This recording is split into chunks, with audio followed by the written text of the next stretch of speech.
justificados gratuitamente por sua graça, por meio da redenção que há em Cristo Jesus. Deus o ofereceu como sacrifício para propiciação mediante a fé, pelo seu sangue, demonstrando a justiça. Em sua tolerância havia deixado impunes os pecados anteriormente cometidos, mas no presente demonstrou a sua justiça, a fim de ser justo e justificador daquele que tem fé em Jesus. Romanos 4, versículo 4. Ora, o salário do homem que trabalha não é considerado como favor, mas como dívida. Todavia, há aquele que não trabalha, mas confia em Deus, que justifica o ímpio, sua fé lhe é acreditada como justiça. Davi diz a mesma coisa quando ele fala da felicidade do homem a quem Deus acredita a justiça, independente de obras. Como são felizes aqueles que têm suas transgressões perdoadas, cujos pecados são apagados. Como é feliz aquele a quem o Senhor não atribui culpa. Romanos 5, versículo 6 em diante. De fato, no devido tempo, quando ainda éramos fracos, Cristo morreu pelos ímpios. Dificilmente haverá alguém que morra por um justo. Embora pelo homem bom, talvez alguém tenha coragem de morrer. Mas Deus demonstra seu amor por nós. Cristo morreu em nosso favor quando ainda éramos pecadores. Como agora fomos justificados por seu sangue, muito mais ainda por meio dele seremos salvos da ira de Deus.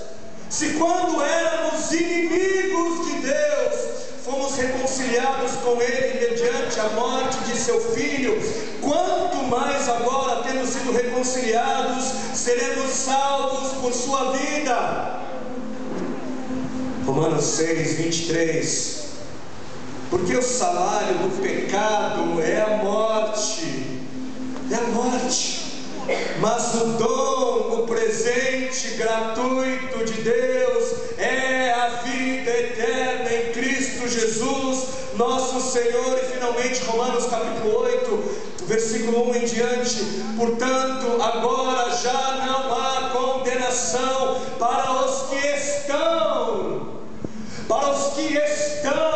em Cristo Jesus, porque por meio de Cristo Jesus, a lei do Espírito da vida me libertou da lei do pecado e da morte. Porque aquilo que a lei fora incapaz de fazer, por estar enfraquecida pela carne, Deus o fez, enviando o seu próprio Filho à semelhança do homem pecador, como oferta pelo pecado.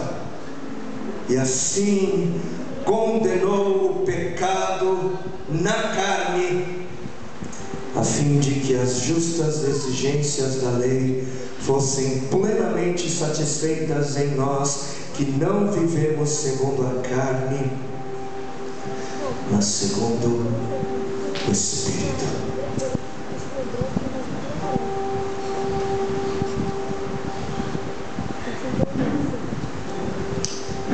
Se os irmãos lerem ou leram com mais cuidado os 3 primeiros capítulos de Romanos, então os irmãos perceberam ou vão perceber que esses 3 capítulos, eles deixam muito claro,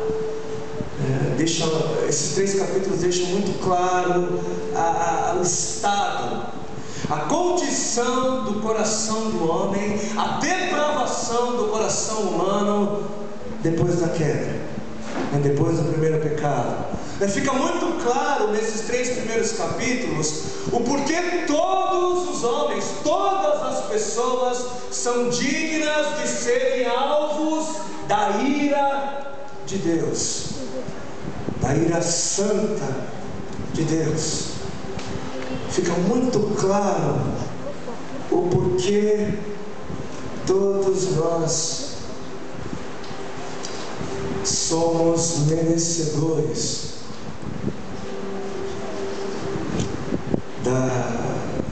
da ira eterna, da justiça eterna, do juízo eterno de Deus. Porque não há um sequer. Porque todos pecaram e estão destituídos da glória de Deus. Todos pecaram e desmerecem o louvor de Deus. Todos pecaram e vivem falhando em obter a aprovação de Deus. Aprovação no sentido de Deus ter prazer e não desgosto a ponto de fazer com que ele queira vomitar. É como descrito em Apocalipse no capítulo 3. Porque o salário do pecado é a morte. É porque o pagamento justo, o pagamento exigido pelo pecado é a morte. E se os irmãos leram ou lerem os 3 primeiros capítulos da Bíblia, lá no livro de Gênesis, então os irmãos perceberam ou vão perceber, né, o tamanho do estrago que o primeiro pecado, né, causou na história da criação. Tudo era muito bom, né, tudo era muito lindo, mas tudo foi destruído, tudo foi esmagado por causa de um pecado. Por causa de um pecado.